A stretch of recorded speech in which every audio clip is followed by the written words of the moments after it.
آقا کریم نے ارشاد فرمایا جس نے استغفار کو لازم کر لیا تو اللہ تعالیٰ جل شانہ ہر غم سے، ہر مشکل سے، ہر تکلیف سے اس کے لیے کشادگی پیدا کر دے گا، ہر اذیت دور کر دے گا، اور ہر مشکل اور ہر پیچیدگی سے اس کے لیے راستہ پیدا کرے گا، اور اللہ تعالیٰ جل شانہ اس کو وہاں سے رزق دے گا جہاں اسے گمان بھی نہیں ہوگا۔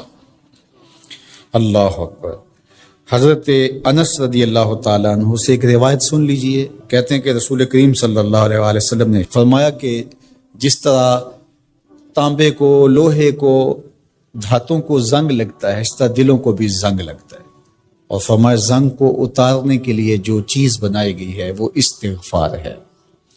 تو استغفار دلوں کا زنگ اتارتا ہے۔ قرآن مجید کی تلاوت، کثرت ذکر، موت کی تذکیر اور استغفار یہ دلوں کا زنگ اتارتا ہے۔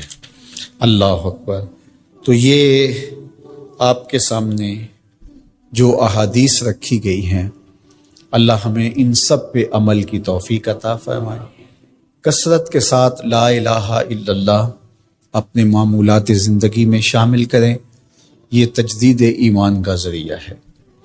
اسی طرح سبحان اللہ و بحمدہ یہ دن میں 100 مرتبہ اپنے معمولات میں شامل کر لیں۔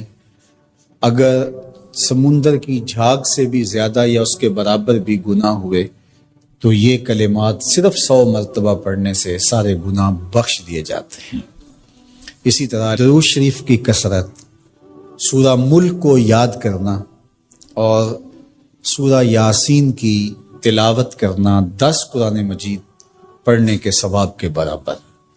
تو یہ اتنا خزانہ آج کی اس نشست میں آپ کو دے دیا گیا ہے، اللہ آپ کو جزائے خیر عطا فرمائے۔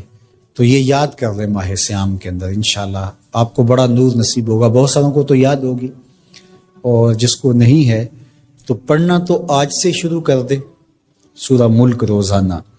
لیکن باقی حضور کی جو آرزو تھی، حضور نے ایک تمنا کی ہے، حضور کے دل میں ایک خواہش تھی کہ اگر یہ ہو جائے تو امت کے بھلے کی بات ہے، تو فائدہ تو ہمارا ہوگا، خوش حضور ہو جائیں گے۔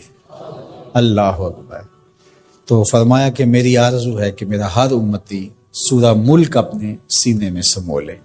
اللہ سورہ ملک کا جمال بھی دے، اس کی تلاوت کا نور بھی نصیب فرمائے، صحت لفظی کے ساتھ اس کو پڑھنے کی، اس کو یاد کرنے کی توفیق نصیب فرمائے۔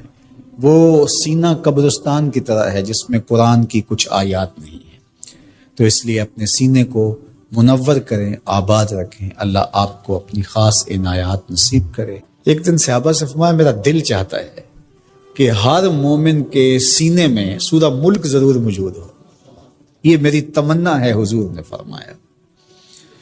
تو میں آرزو کروں گا جو مجھے سن رہے ہیں اس رمضان میں پھر کوشش کر کے یہ سورت یاد کر لیجیے۔ بہت بڑی سورت نہیں ہے حجم کے اعتبار سے، صرف 30 آیات ہیں۔ اگر 2 آیتیں روز یاد کریں تو آپ کو 15 دن لگیں گے، صرف 2 آیات۔